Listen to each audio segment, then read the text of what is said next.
حضرت سیدہ فاطمہ الزہرا رضی اللہ تعالی عنہا آپ کے وصال کے بعد یعنی جب آپ دنیا سے پردہ فرما گئیں، حضرت علی نے کس سے نکاح کیا؟ بڑا خاص سوال ہے۔ ویسے تو حضرت علی نے 8 نکاح فرمائے تھے، لیکن حضرت سیدہ کے پردہ کرنے کے فوراً بعد جس عورت سے نکاح کیا تھا وہ پتہ کون تھی؟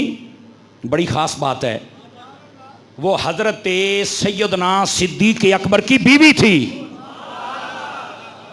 اوئے ہوئے مولانا صاحب یہ آپ نے کیا کہہ دیا؟ میں آخیا موڑ ہوش پھد آدھے نہیں، ہوش پھد ہوش ترکڑاؤ، یہ کیسے ہو سکتا ہے؟ میں کہ تمہارے عقیدے میں نہیں ہو سکتا ہوگا۔ اور آپ کو میں اس سے بھی بڑی بات بتاؤں، یہ عورت بھلا کون تھی؟ یہ سب سے پہلے حضرت علی کے بھائی حضرت جعفر کے نکاح میں تھی۔ جب جنگ موتا میں وہ شہید ہوئے تو اس عورت کا نکاح صدیق اکبر سے ہوا۔ جب صدیق اکبر نے پردہ کیا تو وہ عورت جو صدیق کے نکاح میں تھی اس سے نکاح مولا علی نے کیا۔ اچھی بولو ذرا۔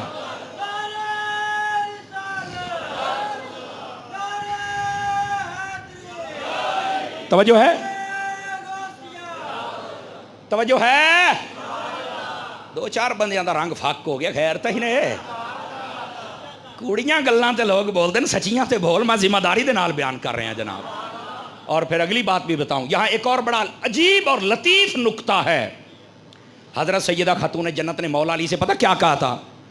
فرمایا میرے بعد میری بانجی جن کا نام حضرت امامہ تھا، فرمایا امامہ سے نکاح کر لینا، کیوں؟ میری بانجی ہیں۔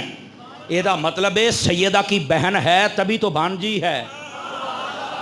آپ نے توجہ ہی نہیں فرمائی میری بات۔ اچھا، یہ جو بات کہہ رہا ہوں کہ آپ کی بانجی کا ثبوت یہ بخاری شریف میں ثابت ہے۔ نبی پاک کے کندھوں پر امام حسن و حسین آئے، یہ دا عقیدہ ہے وہ بولے ماشاءاللہ آئے، بالکل ٹھیک ہے۔ میں نے کہا تم نے صرف ان کو کندھے پر دیکھا ہے، میں بخاری چوں نہ بھی کھاواں جو چور دی سزا میری۔ جیسے آپ نے اپنے 2 نواسے حسن و حسین کو کندھوں پہ بٹھایا، ویسے ہی آپ نے اپنی نواسی حضرت امامہ کو بھی اپنے کندھوں پہ بٹھایا۔ یہ بخاری شریف ہے۔ اور اگر میں بخاری سے یہ نہ دکھا سکوں جو چور دی سزا ہو میری، صدقے جاواں سنیو تواڈی سبحان اللہ، تو لوگ کوڑیاں گلاں تے حال حال گات دیندے، تساں سچیاں تے چپ بیٹھے ہو۔ سیدہ خاتون جنت رضی اللہ تعالی عنہا آپ نے خود فرمایا تھا میری بانجی سے علی نکاح کرنا ہے، آپ نے بہن بھی ثابت، رشتہ بانجی بھی ثابت۔ اب جو انکار کرے تو ہم اس کا انکار کریں گے، ٹھیک ہو گیا میری بات؟ تو یہ ہے، نکاح آپ کے بہت زیادہ ہیں، کبھی موقع ملا تو انشاءاللہ مولا علی کے بعد والے نکاحوں کی تفصیل بیان کریں گے۔ آپ کے صرف یہی 2 بیٹے نہیں تھے، آپ کے ٹوٹل 18 بیٹے تھے۔ وہ جو نہیں فرما رہے، محرم آندہ پہ ہے، انشاءاللہ کھول کھول کے بیان کرے سائیں عرش ہے، ترکڑے ہو کے۔